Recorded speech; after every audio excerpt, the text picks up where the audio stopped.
성도 여러분 반갑습니다. 평안하셨습니까? 오늘도 기도하고 하나님 말씀 묵상하겠습니다. 은혜의 주님, 오늘도 진리의 말씀 앞에 모였습니다. 빛 되신 성령님, 우리를 가르쳐 주시고 보게 하시고 깨닫게 하시고 또 주신 말씀대로 살아갈 수 있는 힘과 용기도 허락해 주옵소서. 지루하고 힘겨운 날들이 우리 앞에 펼쳐지고 있습니다. 우리들이 예배하고 교제하는 모든 영적인 활동들이 중단되어 우리의 기갈이 심하오니 주께서 오셔서 위로하시고 우리 모든 성도들의 심령 위에 하늘의 신령한 은혜로 충만하게 채워 주옵소서. 예수님의 이름으로 기도합니다. 아멘. 자, 오늘 하나님의 말씀 먼저 읽고 시작하겠습니다. 마태복음 4장 5절에서 11절인데요. 제가 7절까지만 읽을게요. 이에 마귀가 예수를 거룩한 성으로 데려다가 성전 꼭대기에 세우고 이르되 네가 만일 하나님의 아들이여든 뛰어내리라 기록되었을 때 그가 너를 위하여 그의 사자들을 명하시리니 그들이 손으로 너를 받들어 발이 돌에 부딪히지 않게 하리로다 하였느니라. 예수께서 이르시되 또 기록되었을 때 주 너의 하나님을 시험하지 말라 하였느니라. 자, 오늘은요, 왕의 전쟁 5번째 시간인데 첫 번째 시험에 대해서 복습하고 또 두 번째 시험의 내용과 적용을 생각해 보려고 합니다. 예수님 시험 우리가 꽤 길게 살펴보는데 의미가 있습니다. 우리의 대표로서 받으신 시험이기 때문에 그렇습니다. 우리 대표 선수들이 축구 시합만 해도 우리 관심 갖고 지켜보는데요. 이것은 우리들의 영원한 운명을 걸고 우리의 왕이신 주님이 하신 영적인 전쟁이죠. 우리가 꼭 관심을 갖고 이 시험의 내용 속에서 우리의 왕이신 주님이 이기신 방법, 주님이 이기신 그 본질적인 그 통찰력 이런 것들을 배워가지고 지금도 우리에게 동일한 형태의 시험들이 주어지고 있기 때문에 잘 분별해서 주님 따라 이기는 저희들이 됐으면 좋겠습니다. 자, 우리 첫 번째 시험을 보면서 우리 몇 가지 이야기를 했죠. 마귀는 일상의 필요를 통로로 활용한다 그랬습니다. 그래서 항상 여기도 이야기했지만 깨어 있어야 된다 그랬죠. 배고픈 자에게 먹는 게 시험이 될 수 있습니다. 그 지당한 문제를 가지고 마귀는 아주 교묘하게 그 먹거리의 문제, 그걸 탐욕의 문제로 전환시키고 또 그 탐욕을 충족시켜 나가기 위해 우리가 하나님을 의존하는 삶을 버리도록 이렇게 유도해 나갑니다. 굉장히 아주 복잡한 그 죄의 꼼수라고 그럴까요? 그걸 가지고 우리에게 접근하는데 우리가 그것을 표면적으로 대할 때는 너무도 일상적인 느낌을 가지고 대한단 말이에요. 거의 마귀가 우리보다 단수가 높은 거죠. 그러니 항상 깨어서 봐야 되겠죠. 예수님에게 마귀는 그랬습니다. 네가 하나님의 아들이니까 이 문제 스스로 해결해 봐라. 적어도 그 정도는 돼야 하는 것 아니냐? 자존감의 문제를 자존심의 문제로 바꾼다 그랬지. 이것도 못하면서 이렇게 한다 그랬죠. 근데 우리는 자존감을 우리의 하나님의 말씀에 두어야 한다 그랬죠. 자, 제가 자세히 더 설명은 안 합니다. 이런 키워드들을 상기시켜 드립니다. 그래서 결국 마귀는요, 우리가 의존의 삶을 살지 말고 자존의 삶, 네 스스로 살아가라. 이게 창세기 3장의 언어로 말하면 네가 하나님이 되라. 네가 하나님이 되는 거다. 선악과를 따먹으면 그런 식으로 미혹해 나갔던 것과 거의 유사하게 연결돼 간다 그랬죠. 그러니 이런 연장선상에서 항상 시험을 생각하고 대비하고 또 분별해서 대응해 나가야 한다. 분별하라 그랬습니다. 지극히 선한 것까지도 분별하라 했고 깨어있으라 설명드렸죠. 자기가 게으르고 낭비해놓고 나중에 그것 때문에 시험에 드는 거, 이거 참 어리석은 일이다. 그러니 항상 우리가 평소에 영적으로 깨어서 나는 약한 존재다.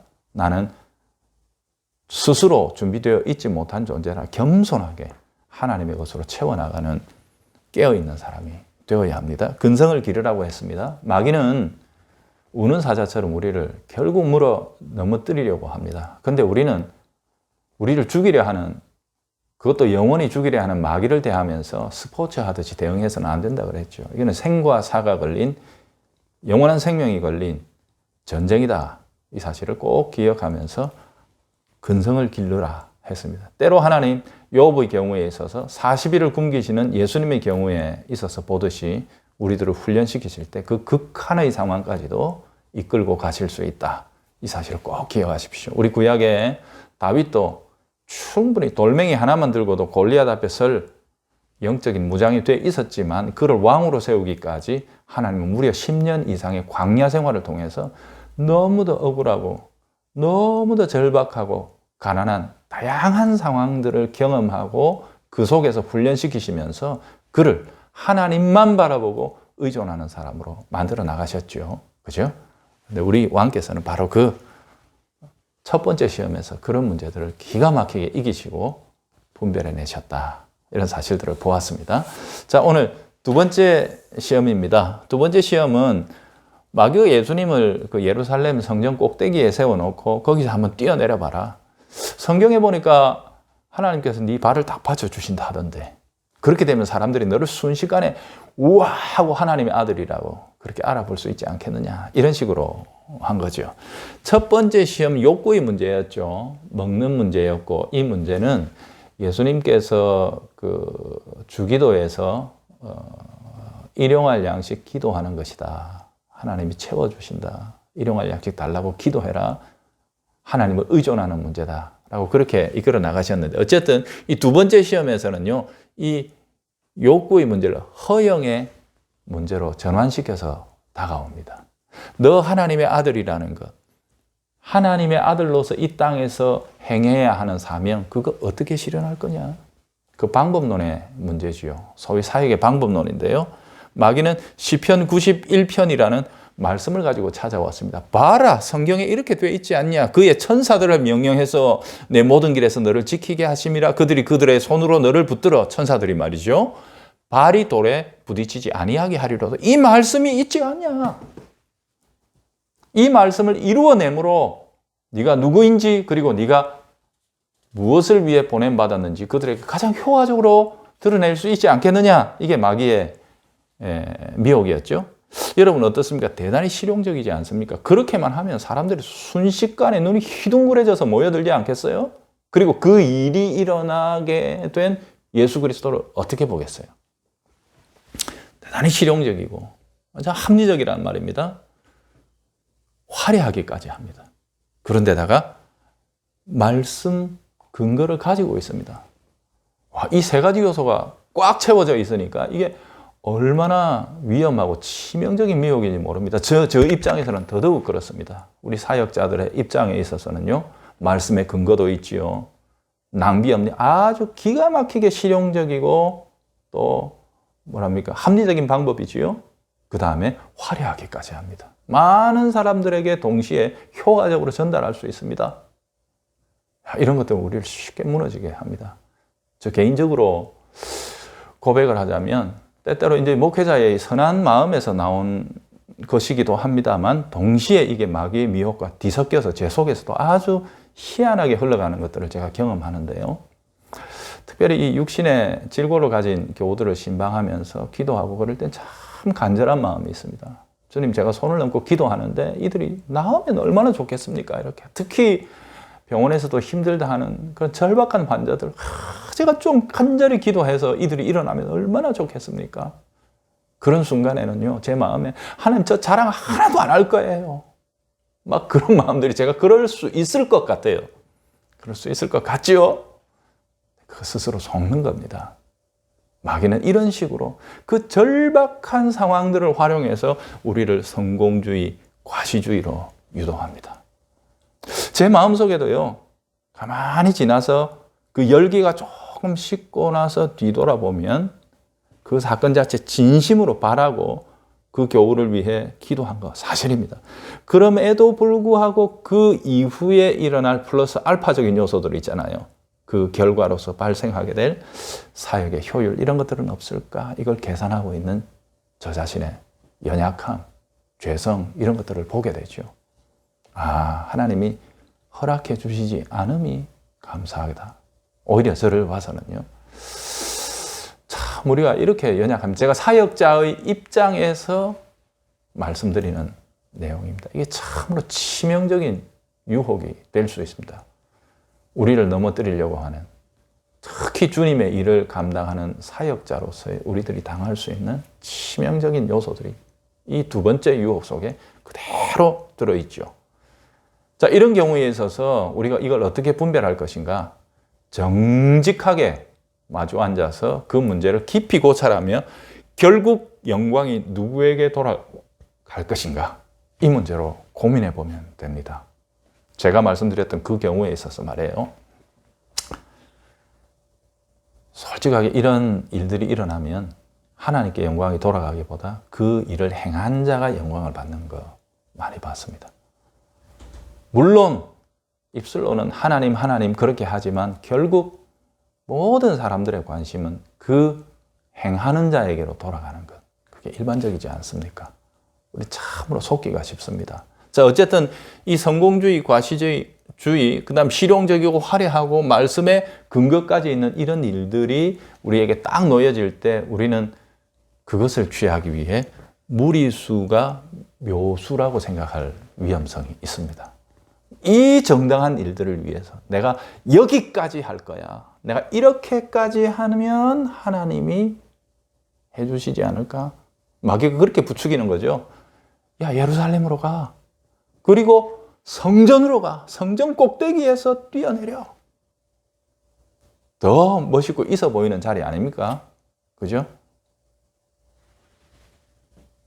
이런 갈망들이 일어나게 됩니다. 내가 이렇게까지 하면 하나님이 어떻게 하실까? 이 문제 마귀가 이끌어 나가죠. 자, 예수님의 대응을 보면서 한번 조금 더 설명해 나가겠습니다. 예수님은 이런 마귀의 그 미혹에 대해서 당장에 이렇게 반응하십니다. 주 너의 하나님을 시험하지 말아라. 결국 너는 나로 하여금 하나님을 시험하게 하는구나 라고 이렇게 했어요. 여러분, 이때 이 시험한다는 말이 무슨 뜻이에요? 자기 프로그램 안에서 자기가 계획하고 유도하는 대로 상대방을 이끌어 가겠다고 하는 전략이 시험 아닙니까? 내가 이렇게까지 하면 하나님 천사 안 보내줄 수 있겠어? 이렇게까지 하는데 하나님이 내가 그냥 바닥에 툭 떨어지게 하겠어? 라는, 그죠? 결국 하나님과 나의 관계의 주도권, 그 관계에서 발생하는 모든 사건과 결과들을 누가 지배하고 있느냐? 그걸 분별해 보면 되죠. 하나님이 주인으로서 명령하시는 일에 순종하는 것이냐? 아니면 온갖, 심지어는 성경까지도 끌어들여서 하나님적이라고, 신앙적이라고, 영적이라고 말하는 그 일들을 행하는 내가 하나님의 능력을 끌어들이는, 하나님을 결국 부리는 것이냐? 좀 어렵습니까? 여러분, 근데 이게 진짜로 중요한 문제입니다. 우리가 어떤 거룩한 모양새를 취하고 남들 하지 못하는 그런 형태의 특별한 헌신들을 행할 때 마치 우리가 하나님을 부릴 수 있는 것처럼, 그렇게 하면 하나님의 능력이 반드시 나타나야 될 것처럼 우리는 그렇게 착각할 때가 많거든요. 이걸 우리가 한번 깊이 생각해 봐야 합니다. 그게 바로 이 두 번째 시험의 내용과 관련이 있습니다.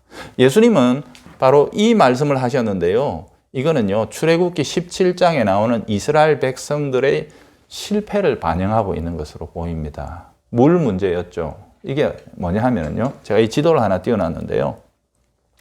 출애굽기 17장으로 아까 제가 여기서 말했죠. 출애굽기 17장의 실패인데 이게 르비딤이라는 곳인데요. 그게 여기입니다. 여기 시내산 바로 앞이죠. 재밌는 것은 우리가 출애굽기 16장에서 만나 이야기 첫 번째 내용에서 봤잖아요. 이 17장이에요. 바로 그 만나 다음에 하늘에서 이제 도시락이 막 배달되기 시작하니까 물 문제 가지고 이제 논쟁이 일어난 거예요. 자, 여러분, 그런데 이 17장에 나오는 이 이야기들 제가 일일이 찾아서 설명하면 너무 길어질까봐 여러분 나중에 개인적으로 찾아보시기 바랍니다만은 거기에서 이스라엘 백성들 물이 없어가지고 고생합니다. 그러자 이들 가운데서 신학 논쟁이 일어납니다. 소위 제가 보기에는 그렇습니다. 물을 줄 수 없는 신이 신인가? 왜냐하면 그들은 어디로부터 나왔죠? 이 고센 지역은요, 나일강 하류입니다. 지금 2개밖에 안 나와 있는데 훨씬 더 이 강줄기가 많겠죠. 나일강이 있었기 때문에 물이 부족한 적이 없었습니다. 적어도 물 문제만큼은 그랬습니다. 그런데 여기 지금 딱 물 문제가 그들에게 대두가 됐습니다. 물을 주지 못하는 신이 신인가? 하늘에서 매일마다 만나 내리는 거 소용없다 이겁니다. 여러분, 우리의 마음이 얼마나 간사한 줄 아세요? 엊그제 만나를 받을 때는 이것이 무엇인가 하나님의 은혜다라고 찬송하고 영광 돌리던 우리들, 그게 며칠 지나니까 그건 당연한 거고 당연히 내가 누리는 권리처럼 생각합니다. 그리고 나서 새로운 문제를 끄집어냅니다. 물이 없다. 물을 못 주는 자가 신인가? 모세가 뭐라고 그랬어요? 그들에게 너희가 어찌하여 여호와를 시험하느냐? 이게 무슨 뜻인가 하면은 이 백성들이요, 요런 식으로 해서 물 주나 안 주나 보자. 물 주나 안 주나 보자. 하나님 그런 식으로 생각했다는 거예요. 아주 영적으로 못된 습성이 마음속에 있는 거죠. 지난번에 내가 이렇게 불평하고 이렇게 원망하고 막 어쩌고 저쩌고 하니까 하늘에서 밥이 내리대. 자, 그러면 이제는 물 문제도 그런 식으로 하면 하나님을 다룰 수 있겠다라고 생각하는 것, 그게 여호와를 시험하는 것 아닙니까? 이게 본질적으로 지금 마귀가 예수님에게 던지고 있는 내용 통하지 않습니까? 그죠? 자, 이스라엘 백성들은 이렇게 실패했어요, 여기. 자, 그런데 재미있게도요, 하나님께서 이 문제에 또 개입해 주세요. 개입해 주셔서 모세에게 이렇게 말씀하시죠. 백성 앞을 지나서 이스라엘 장로들을 데리고 나일강을 치던 내 지팡이를 손에 잡고 가라. 그들은 적어도 우리가 나일강에 있을 때는 물은 안 모자랐다 그랬는데 하나님 그 나일강을 치셨던 분이거든요. 주님 그것을 상기시키시면서 그 지팡이를 손에 잡고 가서 호렙산에 있는 그 반석 위, 그 반석입니다. 아마 특정한 반석을 지명하신 것 같죠. 거기서 내 앞에 하나님이 설 테니까 너는 그 반석을 쳐라. 참 재밌는 말이죠. 하나님 치라는 얘기거든요. 이게 나중에 우리가 적용하겠지만 그리스도 사건을 예표하는 것이기도 합니다. 나를 치라. 그럼 거기에서 너희들에게 생수가 흘러나가리라. 제가 신약의 언어들로 막 바꿔서 얘기합니다. 물이 한량없이 뿜어져 나오리라. 여러분, 이때 광야길을 가던 이스라엘 백성들이 몇 명이라 그랬죠? 200만 명입니다. 대략 계산해도 그죠? 그 엄청난 숫자, 우리 울산시 전체 인구의 한 2배 가까이 된다고 보면 되나요? 순식간에 해결을 하려면 이 반석으로부터 물이 얼마만큼 흘러나왔게요? 생각해 보십시오. 선지서가, 이사야 선지자들이 비롯한 노래가 하나님이 광야에서 강을 내셔서 그 백성들에게 마시게 하셨다. 이 놀라운 은혜의 사실인데 우리는 그 그림들을 그릴 줄 알아야 합니다. 이게 뭐 어디서 온천이 하나 터지는 거하고 비교할 수 없는 어마어마한 양의 물이 이스라엘 백성들에게 공급된 거예요. 하나님 그렇게 그들에게 주셨습니다. 참 재밌는 것은요, 출애굽기 17장에도 이 물 문제 때문에 한번 큰 시험에 들었는데 민수기 20장에 가면 똑같은 이 물 문제로 이스라엘 백성들이 한 번 더 이렇게 분쟁을 겪습니다. 재미있게도요. 근데 하나님께서는요, 그때에도 무리바라는 곳인데 그때에도 같은 은혜를 주셔요. 징계 안 하시고 물 주라고 그러십니다. 참 재밌죠. 그 장소는 이쯤 됩니다. 이쯤 가데스 바네아 조금 밑에 여기쯤에서 이 민수기 20장에 물 문제가 일어나고요. 아까는 출애굽기 17장은 여기였죠. 거리적으로도 시간적으로도 여기는 광야 생활 거의 말기쯤 돼서 나타나는 게 아닌가 생각을 해요. 자, 이 참 재밌는데 제가 신학적으로 바울의 해석을 바울의 적용을 읽고 나서 말씀을 드릴게요. 바울은 이스라엘 백성들의 광야 생활을 회상하면서 이렇게 설명합니다. 교회를 설명하기 위해서 한 거예요. 그들이 다 같은 신령한 음식을 먹으며 출애굽기 16장에 만나겠죠. 다 같은 신령한 음료를 마셨다. 17장의 그 물이겠죠. 반석으로부터 내는 물. 그런데 이는 그들을 따르는 신령한 반석으로부터 마셨음에 그 반석은 곧 그리스도시라. 굉장히 중요하고 재밌는 말을 합니다. 여러분 보세요. 지도가 여기 앞에 있죠. 이스라엘 백성들이 이 광야에서 약 40년 가까이를 지냈단 말이거든요. 참 재밌는 것은 여기 그렇게 물이 많은 곳이 아닙니다. 근데 이들은 한 번도 물이 부족해 봤던 적은 없어요. 그 딱 2번 있었던 사건이 여기 이렇게 획기적으로 기록되어 있단 말이거든요. 그때마다 하나님은 바위에서 물을 터뜨려 그들을 마시게 하신단 말이거든요. 여러분 보세요. 여기서도 바위를 터뜨려 먹이셨는데 여기서도 바위를 터뜨려 먹이셨다? 참 재밌지 않습니까? 그죠? 그런데 바울은 이걸 아까 어떻게 표현했죠? 그들을 따라다니는 신령한 반석으로부터 물을 주셨다. 곧 그리스도시라. 생수를 주시는 이. 우리 지난주에, 어제 말고 지난주에 보았던 그 요한복음 4장의 생수 이야기. 요한복음의 전체적인 그 모티브 중에 하나가 생수 아닙니까? 생수를 주시는 반석. 근데 그 반석이 자기 백성을 따라다니면서 신령한 음료를 그들에게 먹게 했다. 이 굉장히 의미 깊은 내용 아니에요, 여러분, 그죠? 근데 이 두 번째 민수기 20장에서는요, 하나님께서 그 지팡이로 명하여 먹이라 했는데 모세가 자기 혈기를 내고 말았죠, 그죠? 그렇게 해서 모세가 가나안 땅에 들어가지 못하는, 하나님은 목마른 백성에게 생수를 차별 없이, 이 자격이 있어서 먹는 게 아닙니다. 이거 그리스도이기 때문에. 그리스도를 먹고 마시는 것은요, 전적인 은혜예요. 맞죠? 제가 조금 해석까지 들어가가지고 지금 말씀드리는 겁니다. 이거는 뭐, 모세 자기가 보기에 이것들은 먹을 자격이 있어, 마실 자격이 없어, 이거 판단하면 안 됩니다. 하나님은 그냥 그들에게 값없이 주시는 은혜로서 이 신령한 물을 주시고자 했는데, 모세가 거기서 자기 혈기를 나타내고 자기 분노를 드러내버리고 맙니다. 그러니까 값없이 주시는 하나님의 은혜가 가리게 되죠. 그렇죠? 이 하나님의 일꾼들이 말이에요. 보세요. 이 거룩한 일을 하면서 결국은 이 시험에 든다는 거예요. 오늘 특별히 이 두 번째가 하나님의 일을 하는 일꾼으로서 받으신 시험이다. 이렇게 볼 수 있기 때문에 우리들에게 있어서는 이런 부분들을 좀 잘 생각해 보면 좋겠습니다. 보세요. 그들의 다수를 하나님이 기뻐하지 아니하셨으므로 그들이 광야에서 벌을 받았다. 이러한 일은, 이스라엘 백성들이 광야에서 실패했던 이런 일들은 우리의 본보기가 되어요. 이걸 반면교사라 그러죠. 닮아가면 안 되는 모범. 그들이 악을 즐겨한 것 같이. 가슴이 아픕니다. 이게 우리의 모습이거든요. 악을 즐겨한 것 같이 즐겨하는 자가 되지 않게 하려 합니다. 그렇게 했습니다. 자, 오늘 뭐 마지막에 와서 제가 이 논점이 조금 많이 퍼졌으면, 제가 조금 흥분해가지고 신약 얘기하다가 퍼졌는데 정리를 한번 딱 모아봅시다. 이 두 번째 시험은 뭐였죠? 허영으로 하나님의 일을 하는 것이냐, 자기과시, 성공주의, 그걸 위해 가지고 좀 무리수를 두는 것을 묘수인 것처럼, 그게 마치 신앙이 좋은 것처럼 하는 우리들의 일하는 행태. 결국 영광이 누구에게 돌아가는가?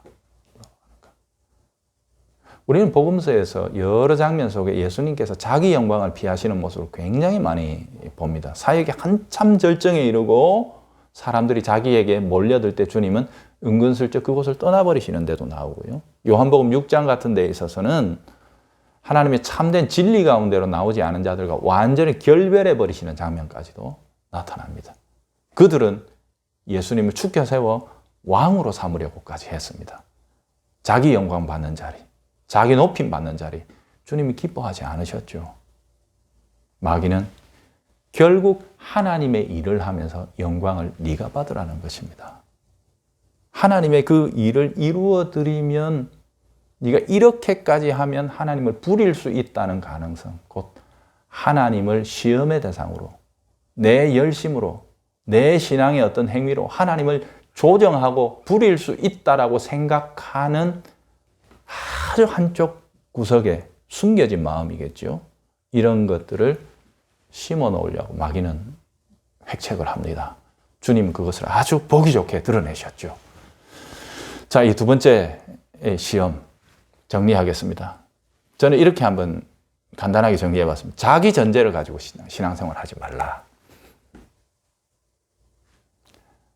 뭐라 그러죠? 내가 이렇게 하면 이렇게 될 거다. 하나님에 대해서도 마찬가지입니다.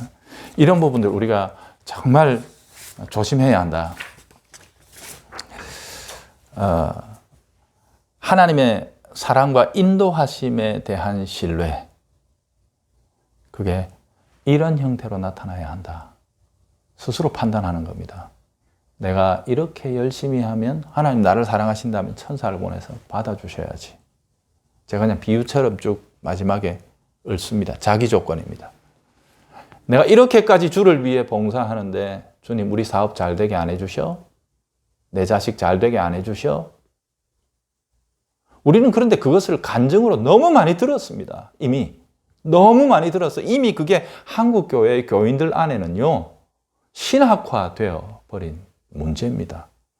내가 열심히 하면 하나님도 복 주실 수밖에 없다. 그런데 이 복이라는 것이 그리스도적 복이 아니라 세속적인 형태로 우리들에게 주입되어 있는 것들이 많죠. 사랑하는 여러분, 우리가 여기에서 한번 깨어나 봅시다. 이 땅에서 꿋꿋하게 하나님께서 맡겨주신 종의 길, 고난의 길, 십자가의 길을 걸어가신 우리들의 왕. 그분의 오롯한 중심은 그의 영혼과 걸음을 휘청거리게 만들려는 마귀의 아주 간사한 괴략들을 무너뜨릴 수 있었습니다. 우리들에게도 이 중심이 있기를 바랍니다.